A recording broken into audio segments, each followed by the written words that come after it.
بس اگر اس عرصے میں کوئی اور نیک عمل کرنے کی توفیق نہیں ملی تو ذکر الہی کی توفیق ملی ہوگی،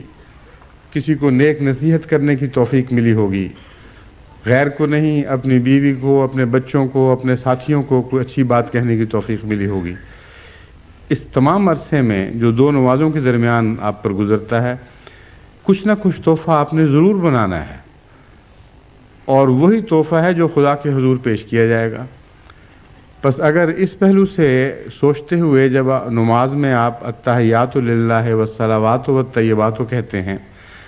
تو بسا اوقات دل کانپ جائے گا کہ ہم خالی ہاتھ آئے ہیں اور بات یہ کر رہے ہیں کہ اے خدا ہم تیرے حضور تحفہ پیش کرنا چاہتے ہیں، اور تحفے بھی ایسے ہیں جو جمع کی صورت میں تحائف پیش کر رہے ہیں، والصلوات نیک اعمال کے ذریعے، بدنی قربانیوں کے ذریعے بھی، والطیبات اور اچھی چیزیں پیش کر کے بھی۔ بس اس مضمون کو سمجھنے کے بعد التحیات کا پیغام بہت ہی وسیع ہو جاتا ہے اور زندگی کے ہر دائرے پر حاوی ہو جاتا ہے، روزمرہ کی نمازوں میں نیکیاں بھرنے کی طرف ہمیں متوجہ کرتا ہے، اور یہ بتاتا ہے کہ اللہ کے حضور وہی نیکیاں قبول ہوں گی جو تحائف کا رنگ رکھتی ہوں گی، اس کے بغیر نہیں۔ چنانچہ لن تنالوا البر حتی تنفقوا مما تحبون میں یہی پیغام ہے دراصل جو دیا گیا ہے کہ نیکی کی تعریف ہی تم نہیں سمجھتے اگر تمہیں یہ پتہ نہ ہو کہ جو کچھ خدا کے حضور پیش کرتے ہو وہ کرو جو سب سے اعلیٰ ہو۔ اگر سب سے اچھا پیش کرنے کا تمہیں مزاج نہیں ہے، اگر تمہیں یہ بات سمجھ ہی نہیں آتی کہ خدا کے حضور سب سے اچھا پیش کرنا چاہیے، تو تمہیں نیکی کی تعریف کا علم نہیں۔ بس نیکی کی تعریف اور تحفے کی تعریف ایک ہی ہو گئی، کیونکہ تحفے میں بھی انسان اچھی چیز چن کے پیش کیا کرتا ہے، ٹیکس میں بری چیز چن کے پیش کیا کرتا ہے۔ اگر مالیہ وصول کرنے والے گندم کی شکل میں مالیہ وصول کرنے آئیں تو کبھی ذمہ دار یہ نہیں کرتا کہ بہترین گندم چن کے وہ مالیہ والوں کے سپرد کر دے، جو سب سے ذلیل اور پانی میں ڈوبی ہوئی یا کالی ہوئی گندم ہے وہ مالیے میں لگا دے گا۔ تحفے میں برعکس مضمون ہے، بس حقیقت میں لن تنالوا البر حتی تنفقوا میں تحفے ہی کی تعریف کی جا رہی ہے، حتی تنفقوا مما تحبون، جب تک تمہیں محبت نہ ہو۔ بس محبت ہی کے نتیجے میں تحفہ پیدا ہوتا ہے، اور چونکہ محبوب کے لیے تحفہ پیش کیا جاتا ہے اس لیے محبوب کے لیے محبوب چیز پیش کی جاتی ہے۔ بس وہ اعمال قبول ہوں گے جو آپ کو محبوب ہوں، جن کو فخر کے ساتھ آپ پیش کر سکتے ہوں۔ وہ اچھی چیزیں، مالی قربانی ہو یا کوئی اور کلمات کے ذریعے خدا تعالیٰ کی حمد کا بیان ہو، وہ ساری اچھی چیزیں جو آپ پیش کرتے ہیں ایسے رنگ میں ہوں کہ سجی ہوئی ہوں، اچھی لگ رہی ہوں، آپ کو آپ کی نظر میں بھی محبوب ہوں۔ اس کے بعد التحیات للہ والصلوات والطیبات کے بعد انسان کہتا ہے اللہم یا السلام علیکہ ایھا النبی ورحمۃ اللہ وبرکاتہ والسلام علینا وعلی عباد اللہ الصالحین، کہ اے نبی ہم تجھ پر سلام بھیجتے ہیں۔ یہ سلام در حقیقت تحفے ہی کے رنگ میں پیش کیا جا رہا ہے، کیونکہ خدا کو تحفہ دینے کے بعد سب سے زیادہ محبوب ہستی جو ہمیں دکھائی دیتی ہے وہ حضرت اقدس محمد مصطفیٰ صلی اللہ علیہ وآلہ وسلم کی ہستی ہے، اور اللہ کو تحائف پیش کرنے کے بعد سب سے زیادہ تحفے کا حق اگر کوئی وجود رکھتا ہے تو وہ آن حضرت صلی اللہ علیہ وآلہ وسلم ہی کا وجود ہے۔ اس سلسلے میں بعض لوگ ناسمجھی سے یہ سوال اٹھاتے ہیں کہ رسول اللہ صلی اللہ علیہ وآلہ وسلم کو مخاطب کیا گیا ہے، جس کا معنی یہ ہے کہ وہ نعوذ باللہ حاضر ناظر ہیں، اور حاضر ناظر کو مخاطب کیا جاتا ہے۔ اگر یہ دلیل درست ہو تو پھر خدا حاضر ناظر نہیں رہے گا، کیونکہ اسی تخاطب میں التحیات علیکہ یا اللہ نہیں کہا گیا، بلکہ التحیات للہ والصلوات والطیبات۔ تو خدا غائب ہو گیا اور محمد رسول اللہ حاضر ہو گئے، یہ مضمون تو بالکل ہی اکھڑ جائے گا اور بے معنی ہو جائے گا۔ اس لیے یہاں جو تخاطب ہے وہ اور معنی رکھتا ہے، بعض دفعہ حاضر کو غائب کیا جاتا ہے عزت اور احترام کے نتیجے میں، اور غائب کو حاضر کیا جاتا ہے عزت اور احترام کے نتیجے میں۔ حضرت جب ہم کہتے ہیں تو اس لیے کہ رسول اللہ صلی اللہ علیہ وسلم غائب بھی ہیں مگر معزز بھی ہیں، کیونکہ کا لفظ اعزاز کے لیے پایا جاتا ہے۔ لیکن یو پی میں جب خطاب کرتے ہیں تو بعض دفعہ حاضر کو غائب کے طور پر خطاب کرتے ہیں، یہ بتانے کے لیے کہ ہم آپ کی بہت عزت کرتے ہیں، اور بعض دفعہ غائب کو مخاطب کر دیا جاتا ہے عزت کی خاطر۔ چنانچہ ہم کہتے ہیں کہ آپ نے یہ فرمایا، رسول اللہ صلی اللہ علیہ وسلم کو آپ کہہ رہے ہیں حالانکہ آپ غائب ہیں۔ تو یہ جو طرز تخاطب ہے یہ اسی معنی میں ہے کہ حضرت صلی اللہ علیہ وآلہ وسلم کو عزت اور احترام کی خاطر آپ کہا جا رہا ہے حالانکہ آپ غائب ہیں، اور خدا حاضر ہے لیکن اس سے عزت اور احترام کی خاطر غائب کیا جا رہا ہے۔ اور یہ محاورہ کلام کا دنیا کے ہر کلام میں ملتا ہے۔ بس خدا کے ساتھ اس کے عظمت و شان کے پیش نظر حاضر ہوتے ہوئے بھی غائب کا خطاب ہے، اور حضرت صلی اللہ علیہ وآلہ وسلم کا دوسرے مرتبہ پر خدا کے مرتبے کے بعد ذکر ہے، لیکن غائب ہوتے ہوئے بھی مخاطب کا خطاب ہے۔ تو اس سے زیادہ اس کے اور کوئی معنی نہیں ہے۔ نعوذ باللہ یہ مطلب نہیں ہے کہ جب ہم سلام بھیجتے ہیں تو جیسے کہ بعض مسلمان یقین کرتے ہیں حضرت صلی اللہ علیہ وسلم ہمارے سامنے آ کھڑے ہوتے ہیں، وہ ہر نماز پڑھنے والے کی نماز کے سامنے اس موقع پر وہ سامنے آ کھڑے ہوں گے۔ یہ محض ایک جاہلانہ بات ہے، اس کا حقیقت سے کوئی تعلق نہیں، اور یہ خیال بھی شرک ہے۔ بس جب بھی آپ السلام علیکہ ایھا النبی کہتے ہیں تو عزت اور احترام کے لیے خطاب کر رہے ہیں، ورنہ حقیقت میں سامنے رکھ کر خطاب نہیں کر رہا ہے۔ دوسری بات ہے السلام علیکہ ایھا النبی ورحمۃ اللہ وبرکاتہ والسلام علینا وعلی عباد اللہ الصالحین، ہم سب پر بھی سلام ہو، اور مخاطب کے بعد متکلم کا صیغہ آیا کرتا ہے۔ بس اس پہلو سے بھی اس اتحیات کے اندر ایک حسن بلاغت پایا جاتا ہے۔ غائب میں خدا کی بات ہوئی، پھر مخاطب میں حضرت محمد رسول اللہ کی بات ہوئی، اس کے بعد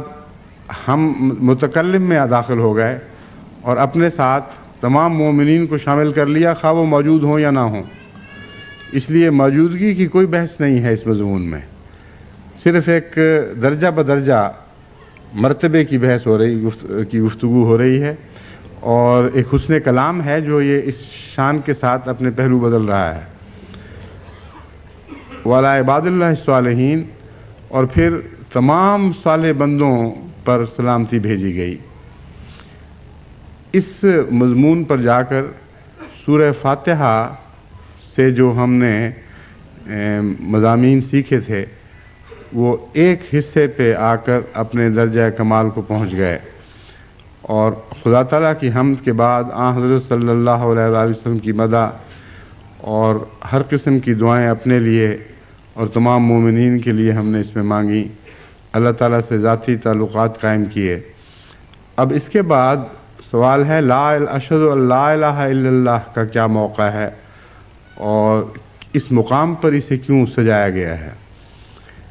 میں نے جہاں تک غور کیا ہے، میں سمجھتا ہوں کہ کلمہ لا الہ الا اللہ در حقیقت سورہ فاتحہ میں موجود ہے، اور محمد رسول اللہ بھی سورہ فاتحہ میں موجود ہے، اور یہ مضمون سورہ فاتحہ ہی کا ہے جو یہاں آ کر کامل ہوتا ہے، اور ہمیں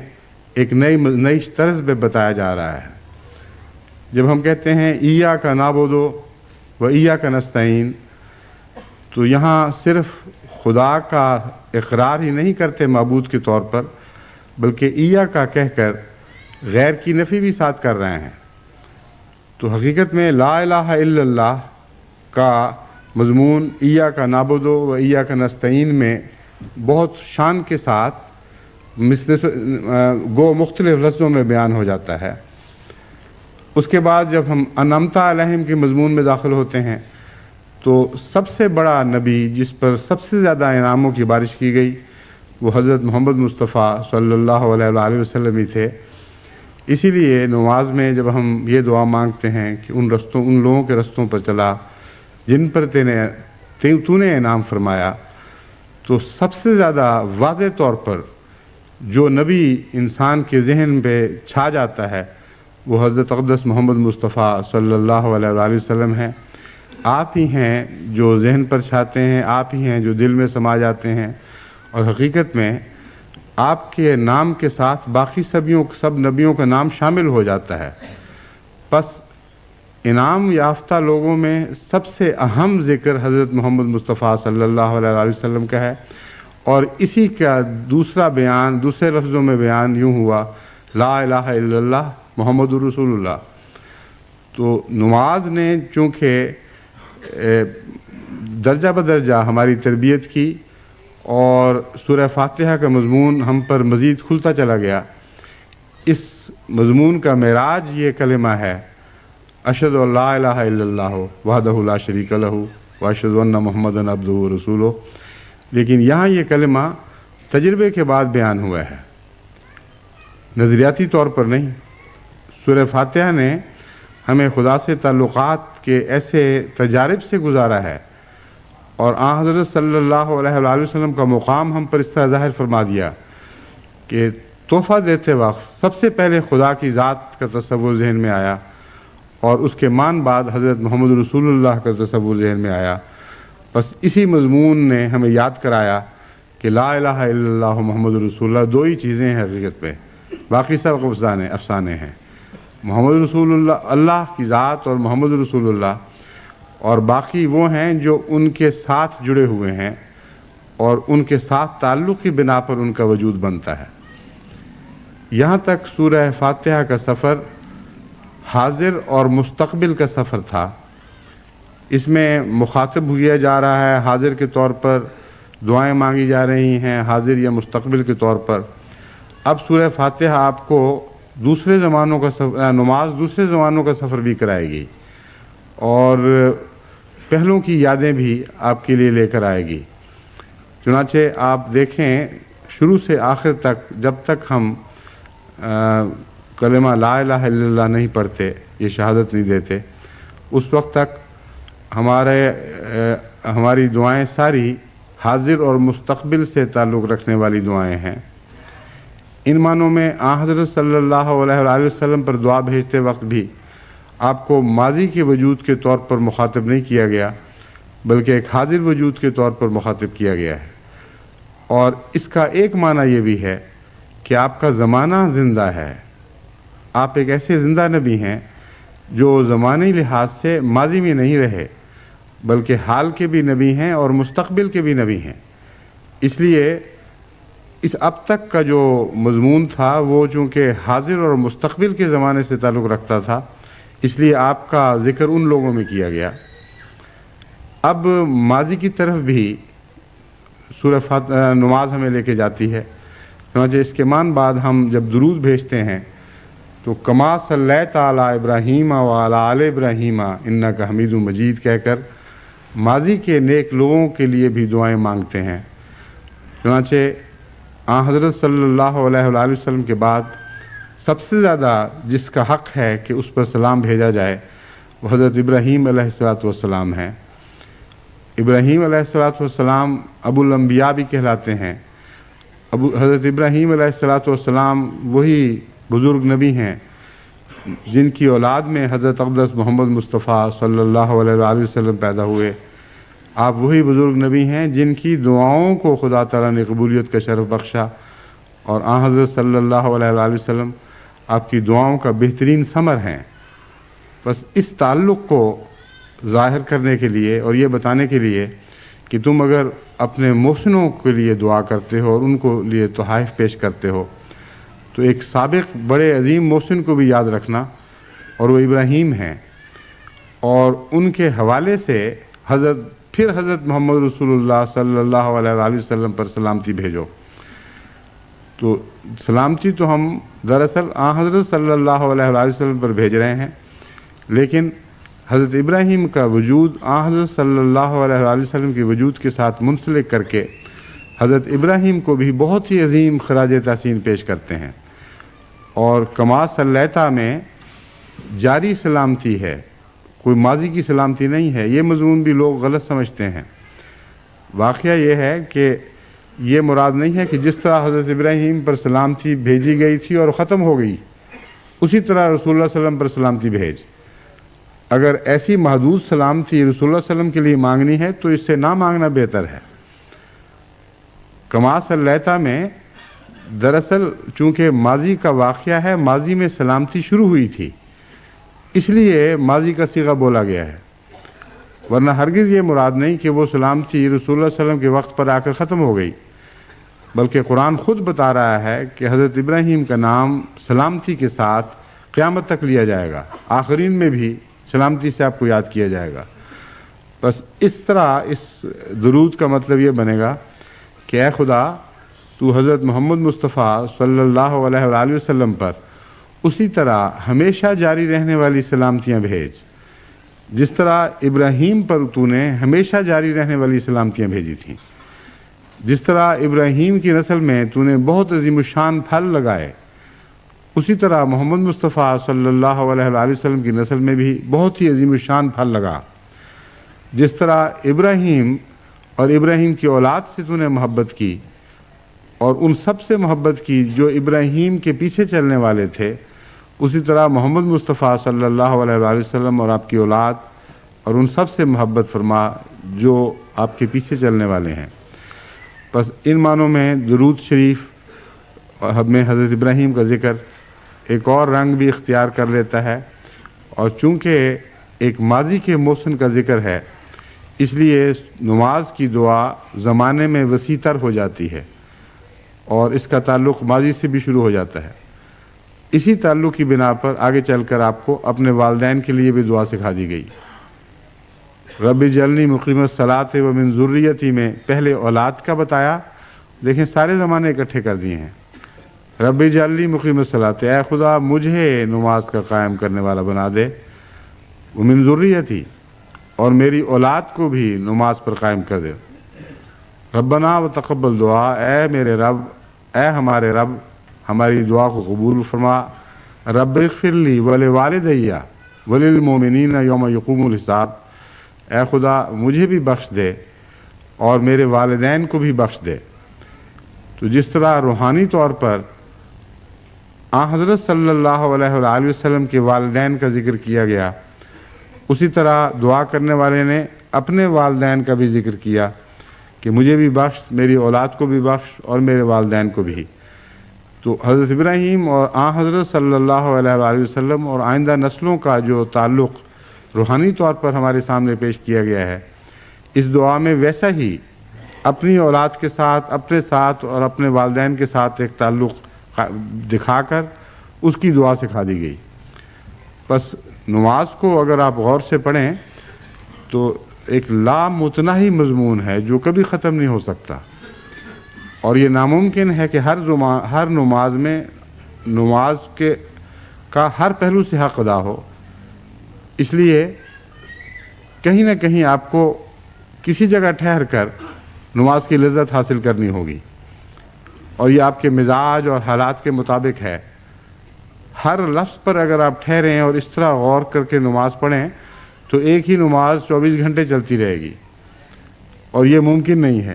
اس لیے اللہ تعالیٰ نے مزاج کو ایسا بنایا ہے کہ وہ بدلتے رہتے ہیں۔ کبھی کسی خاص مزاج میں انسان نماز پڑھ رہا ہے، کبھی کسی خاص مزاج میں نماز پڑھ رہا ہے، کبھی سورہ فاتحہ کا پہلا حصہ ہے اس نے ہی دل تھام لیا ہے اور آگے نہیں بڑھنے دیتا، کبھی درمیان میں آ کے دل اٹکتا ہے، کبھی آخر پر، کبھی رکوع میں، کبھی سجود میں۔ گویا کہ مختلف حالات میں مختلف انسان اپنے مزاج کے مطابق مختلف رنگ میں نماز سے لذت پانے کی صلاحیت رکھتے ہیں۔ اس لیے جو شخص متلاشی ہوگا، جب اس کو اپنے مزاج کی چیز کہیں ملے گی وہیں ٹھہر جائے گا، اور وہاں وہ زیادہ لطف اٹھائے گا. اور اس طرح کوئی نماز بھی انسان کی ایسی نہیں جو لذتوں اور پھلوں سے خالی رہ جائے. لیکن اگر غفلت کی حالت میں نمازیں ادا کرنی ہیں تو ساری عمر کی نمازیں بھی خالی ہوں گی، خالی برتن ہوں گے، ایسے برتن کہ جب آپ خدا کے حضور یہ پیش کریں گے اور کہیں گے التحیات للہ والصلوات والطیبات، تو خالی التحیات کے کھوکھلے برتن ہوں گے جن میں نہ الصلوات ہوں گی نہ طیبات ہوں گی. یہ ایک تمسخر ہے، اپنے ساتھ بھی دھوکہ ہے اور خدا سے بھی دھوکہ کرنے کی کوشش ہے. اللہ تعالی ہمیں ایسا بنائے کہ ہماری عبادات کو اپنے ذکر سے بھر دے، اور ایسے ذکر سے بھر دے کہ جس سے ہماری زندگیاں اللہ تعالیٰ کے ذکر سے ہمیشہ معطر رہیں، ہمارے وجود خدا کی ذات سے لذت پانے والے ہوں، جیسا کہ حضرت مسیح موعود علیہ السلام نے فرمایا، اور خدا کی ذات کے رنگ اور اس کی صفات ہماری ذات میں جاری ہونے والی ہوں. یہ وہ نماز ہے جو بالآخر انسان کو خدا نما بنا دیتی ہے. یہ وہ نماز ہے جس کے بعد انسان جتنی دفعہ بھی نماز میں جاتا ہے ہر دفعہ کوئی نیا موتی لے کر نکلتا ہے، نیا گوہر لے کے واپس لوٹتا ہے. کبھی خالی ہاتھ ایسی نمازوں سے انسان واپس نہیں لوٹا. اور جتنا ترقی کرتا ہے اتنا ہی خدا کے رنگ اس پر پہلے سے بڑھ کر چڑھتے چلے جاتے ہیں، اتنا ہی زیادہ اس میں انکسار پیدا ہوتا چلا جاتا ہے، اتنا ہی زیادہ وہ رکوع اور سجود کا اہل ہوتا چلا جاتا ہے، اور تکبر کی بجائے اس میں انکساری بڑھنے لگتی ہے. خدا کرے کہ ہمیں ایسی ہی نمازیں نصیب ہوں، ہمارے بڑوں کو بھی اور چھوٹوں کو بھی، موجودہ نسلوں کو بھی اور آئندہ نسلوں کو بھی. اس کے بعد اب میں اس مضمون کو ختم کرتے ہوئے آج ایک اور واقعہ کا ذکر کرنا چاہتا ہوں. آج ہمارا ایک بہت ہی پیارا وجود جو جماعت UK کا ایک بہت ہی محبوب وجود تھا، یعنی چودھری ہدایت اللہ صاحب بنگوی، آج صبح اچانک ہم سے جدا ہوئے اور اپنے رفیق اعلیٰ کے حضور حاضر ہو گئے. ان کو میں بہت دیر سے جانتا ہوں. جب میں طالب علم تھا اس وقت بھی ان سے مختصر سا تعلق بنا تھا. 1916 میں آپ پیدا ہوئے تھے، اور تعلیم کے بعد، تعلیم کے دوران بھی اور بعد میں بھی جس حالت میں رہے ہمیشہ سلسلے کے بہترین خادم رہے. کسی نہ کسی شکل میں جماعت کی خدمت کی توفیق ملتی رہی. تقسیم سے پہلے دہلی کے قائد مجلس خدا احمدیہ بھی رہے. تقسیم کے بعد جب جماعت کراچی کا نیا قیام ہوا، یعنی جماعت کراچی تو پہلے سے قائم تھی لیکن نئے رنگ میں جماعت کی تنظیم قائم ہوئی، تو حضرت مسلم موعود رضی اللہ تعالیٰ عنہ نے آپ کو براہ راست خود مجلس عاملہ کراچی کا ممبر مقرر فرمایا. بہرحال مختلف سلسلے کے خدام ہیں جنہیں مختلف رنگ میں خدمت کی توفیق ملتی ہے، اور ایک نہیں، دو نہیں، آج کل تو خدا کے فضل سے ہزاروں ہیں جو اسی قسم کی زندگی گزارتے ہیں. بنگوی صاحب کے متعلق دو چند کلمات میں خصوصیت سے کہنا چاہتا ہوں. وہ یہ ہیں کہ آپ طبعاً خدمت کرنے والے انسان تھے. صرف جماعت کی خدمت ہی نہیں بلکہ اپنی سروس کے دوران، نوکری کے دوران جو اکثر فورن آفس میں رہی اور اس کے تعلق میں دنیا کی مختلف ایمبیسی میں آپ مقرر ہوتے رہے، آپ نے اس طرح بے لوث ہر ایک کی خدمت کی ہے کہ وہ غیر احمدی افسر ہوں یا ماتحت یا ساتھی جنہوں نے آپ کے ساتھ کسی جگہ وقت گزارا ہے، ہمیشہ آپ کو بڑی محبت سے یاد کرتے ہیں. اور مجھے امریکہ سے کچھ عرصہ پہلے بنگوی صاحب کے ایک دوست کا خط ملا تھا. اس میں اس نے بتایا کہ یہ ایسا وجود ہے جو بلانے کے لائق نہیں ہے، بہت ہی خدمت کرنے والا اور بہت ہی احسان کرنے والا وجود ہے. بس اس دور میں جو پارٹیشن ربوہ سے آنے کے بعد میں نے جسے میں ہجرت کا دور کہہ رہا ہوں، اس دور میں جب میں پاکستان سے آ کر انگلستان میں عارضی طور پر آباد ہوا، آتے ہی میں نے سب سے پہلے یہ صلاح عام دی کہ من انصاری اللہ، کون ہے جو اللہ کی طرف خاطر، اللہ کے نام پر میری نصرت کرنے والا بنے گا. تو وہ اولین آوازیں جنہوں نے لبیک کہا ان میں ہدایت اللہ صاحب بنگوی کی آواز بھی تھی، اور اس آواز میں ایسا خلوص تھا، ایسی سچائی تھی کہ اس کے بعد میں نے ان کو ہمہ وقت خدمت دین پر میں مگن دیکھا، اور سخت بیماری کی حالت میں بھی اس بیماری کو چھپا کر کہ مجھے خدمت سے روک نہ دیا جائے، آپ خدمت میں ہمیشہ مگن رہے۔ اور میں یہ گواہی دیتا ہوں کہ ان آوازوں میں سے یہ آواز یقیناً سچی آواز تھی، صدق دل سے اٹھائی گئی آواز تھی۔ ساری زندگی آپ نے جو بعد میں میرے ساتھ گزاری، وہ زندگی اس بات کا نمونہ تھی کہ آپ واقعی اللہ کے انصار میں داخل ہو گئے تھے۔ فَمِنْهُمْ مَنْ قَضَى نَحْبَهُ وَمِنْهُمْ مَنْ يَنْتَظِرُ، ان لوگوں میں سے بہت سے ہیں اور بھی جنہوں نے اپنی نیتوں کو پورا کر دیا، اور بعض ایسے ہیں جو نیتیں پوری کر کے خدا کے حضور حاضر ہو گئے، بعض ایسے ہیں جو ابھی انتظار کر رہے ہیں۔ اللہ تعالیٰ اس وجود کو غریق رحمت فرمائے۔ آخر سانس تک خدمت میں وقت گزارا۔ ہر جلسے کے بعد جب میں ان کو مبارکباد دیتا رہا کہ آپ نے بہت ہی عمدہ خدمت کی ہے، اللہ تعالیٰ اسے قبول فرمائے، تو ہمیشہ جذبات سے مغلوب ہو جایا کرتے تھے اور کہتے تھے کہ دو باتیں ہمیشہ کہا کرتے تھے۔ ایک تو یہ کہ میری خدمت کوئی چیز نہیں، یہ آپ کی دعاؤں کا پھل ہے، اور پھر تکرار سے کہا کرتے تھے کہ میں تکلف نہیں کہہ رہا، میں پورے دل کی یقین سے کہہ رہا ہوں کہ یہ محض دعاؤں کا پھل ہے، میری کوئی حیثیت نہیں ہے۔ دوسرے یہ دعا یاد کرایا کرتے تھے کہ میرے لیے ہمیشہ یہ دعا کریں کہ چلتے پھرتے آخری سانس تک خدمت میں میری جان جائے۔ ایسا ہی ہوا۔ یہ جلسہ جو بہت ہی کامیاب گزرا ہے، آپ نے دیکھا کہ کس طرح ان کو سخت بیماری کی حالت میں بھی چلتے پھرتے خدمت دین کی توفیق ملتی رہی۔ صبح جب میری بیگم کو پتہ چلا کہ بنگوی صاحب وفات پا گئے ہیں، تو کہتی ہیں کہ رات بڑی دیر تک میں نیچے سے ان کی آوازیں سنتی رہی، یہ آ کر مہمانوں کے لیے ہدایتیں دے رہے تھے، اور سوچ بھی نہیں سکتا تھا کوئی کہ اتنی کراری اور بلند آواز والا شخص جو اس طرح رات گئے تک بہت دیر تک مہمانوں کی خدمت میں مصروف ہے، صبح اچانک رخصت ہو جائے گا۔ مگر بہرحال یہ بھی اللہ کا بہت بڑا احسان ہے کہ 1985 سے لے کر اب تک جب میں نے انہیں افسر جلسہ مقرر کیا تھا، یہ نہایت ہی عمدگی اور کامیابی کے ساتھ اپنے فرائض کو سر انجام دیتے رہے، اور یہ ساری زندگی گویا لیز پر تھی، یعنی ڈاکٹروں نے تو جواب دیا ہوا تھا، لیکن خدمت دین کا جذبہ انہیں لیے پھرتا تھا، اور اللہ نے اس جذبے کو قبول فرمایا اور زندگی کا ایک نیا دور عطا فرمایا۔ بس اگرچہ جدائی ضرور انسان کو دکھ پہنچاتی ہے، لیکن بعض جدائیاں دکھ کے ساتھ بعض خوشی کے جذبات بھی رکھتی ہیں۔ ان کی جدائی کی بھی یہی کیفیت ہے۔ جیسے کوئی شخص کامیاب دورے کے بعد رخصت ہو رہا ہو تو لوگ بڑے گہرے صدمے دل کے بحر غم کے ساتھ اسے رخصت کرتے ہیں، مگر ساتھ ہی صمیم قلب کے ساتھ مبارکبادیں بھی پیش کرتے ہیں۔ بس میں اس جانے والے کو اسی جذبے کے ساتھ رخصت کرتا ہوں کہ اے جانے والے، ہم بہت مغموم ہیں، ہمارا دل تیرے صدمے سے گھائل ہو گیا ہے، لیکن ہم صمیم قلب کے ساتھ تجھے مبارکباد پیش کرتے ہیں۔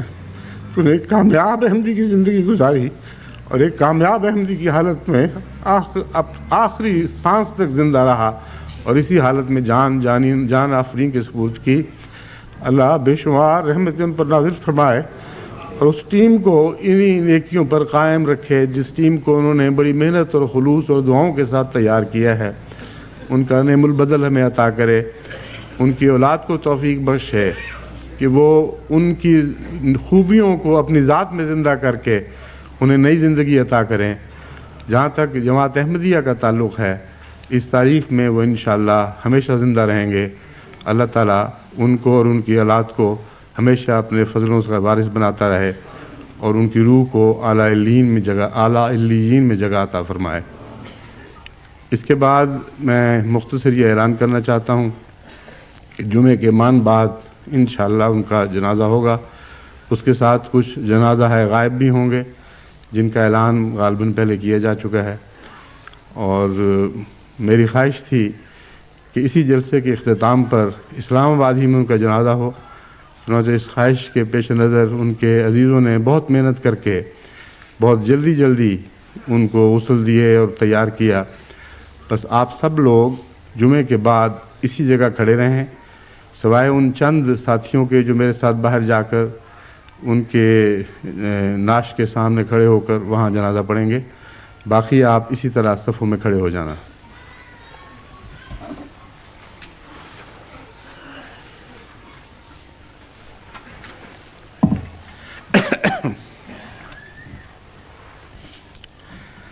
الحمدللہ نحمدہ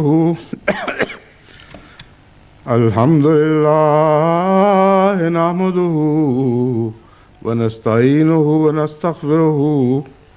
ونؤمن بہ ونتوکل علیہ ونعوذ باللہ من شرور انفسنا ومن سیئات اعمالنا ونعوذ باللہ من شرور انفسنا ومن سیئات اعمالنا من یهده اللہ فلا مضل له ومن يضلله فلا هادي له ونشهد ان لا اله الا الله وحده لا شريك له ونشهد ان محمدا عبده ورسوله عباد اللہ رحمكم اللہ ان اللہ یامر بالعدل والإحسان وإیتاء ذی القربى وینہی عن الفحشاء والمنکر والبغی یعظکم لعلکم تذکرون اذکروا اللہ یذکرکم وادعوہ یستجب لکم ولذکر اللہ اکبر۔